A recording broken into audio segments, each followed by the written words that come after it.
Hi guys, so in this video I wanted to show you a comparison of parts of my Zlyc notebook collection in regular size to show you the different types of leather notebooks they offer.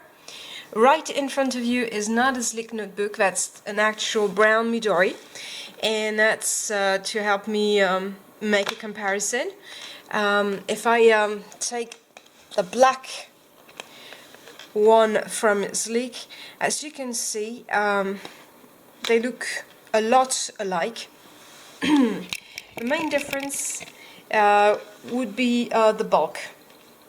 Here it's thinner and here it's a bit larger, so that's the main difference between the two. Now what I'm going to show you is 4 different types of Zlyc notebooks, and what's particular about their levers, because they vary a lot one model from another. What they do have in common is a kind of vintage look with a scars sometimes on the leather, because these levers must probably come from old cows, and which is something that I actually like. And they have different, well, let's say they have variations. There's also one model which is particular because I do not think that they do this one anymore, but I will show it to you anyways. So let's start with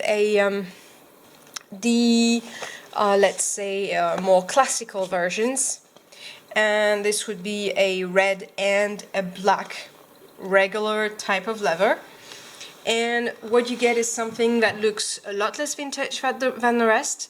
And the red leather is very floppy, a little too floppy for me, and it has a kind of plastic look shine to it, which is not what I really like. So this one is particular. I think it's the least beautiful I have seen from them.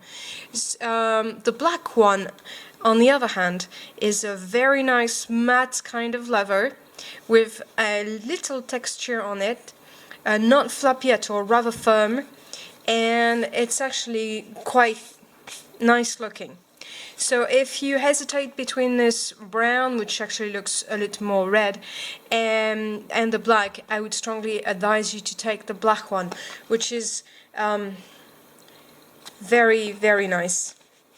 Okay, now let's move on to another series, which is something that I really, really like. That's the Embossed, and I guess that's the one that looks the most vintage in all their collection.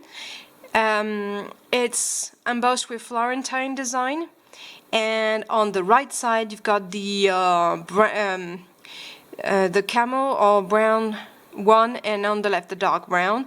And to make it very simple, this one is the non-colored version, and this one is just this one with a brown hue.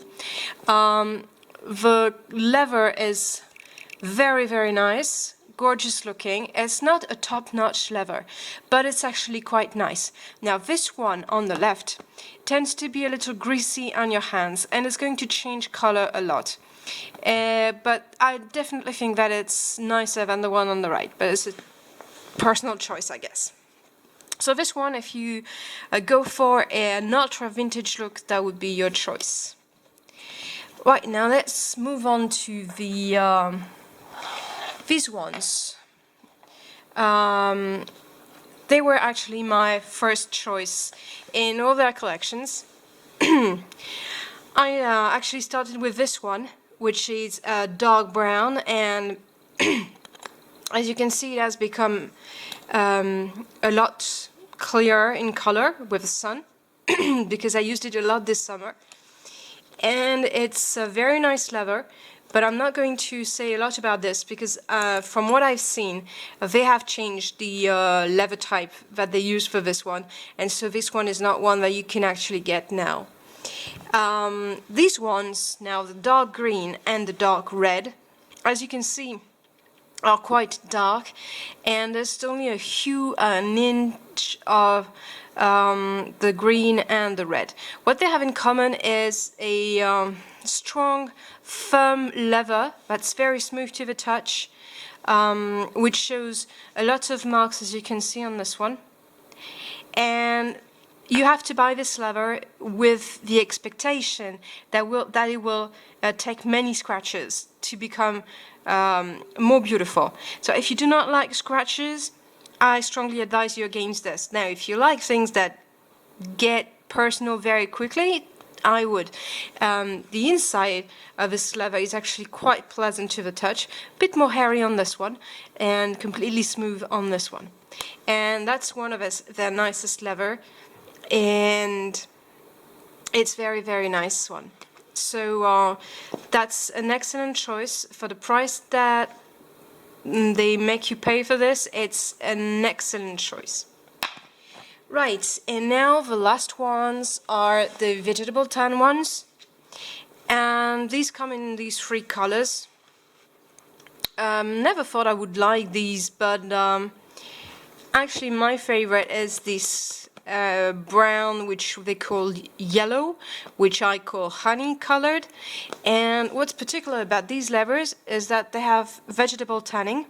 So that's one thing. And second thing is that they have a lot of texture and scars.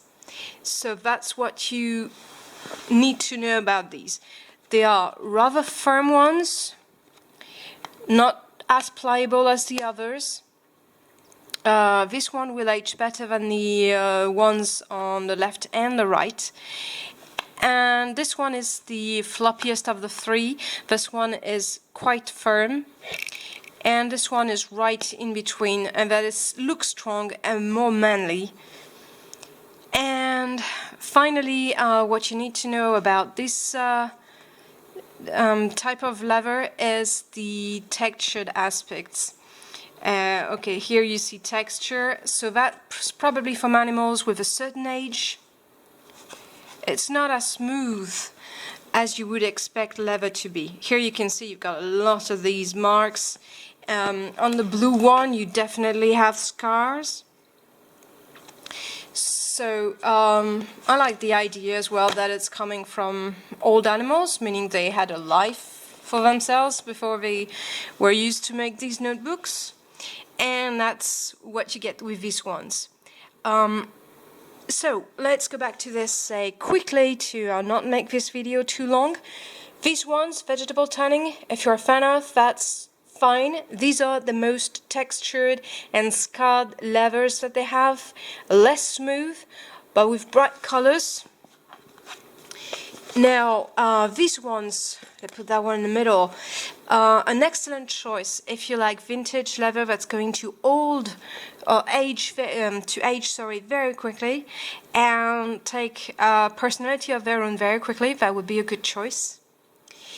Now, these ones, if you like a strong vintage look with a nice embossed design, that would be your first choice. And finally, if you look for something that's a little more discreet or normal kind of leather, then I would suggest you take one of these models. That's what's closest to the Midori, that black. The brown will actually look vintage, so different from the Midori leather. And that's what's going to be closest to the black Midori, but I do not have a black Midori to show you next to it. So that's it for this presentation. I hope you liked it. And right above is my Christmas tree. So that's the occasion to wish you a Merry Christmas in this year 2015 that's going to end with a nice family occasion.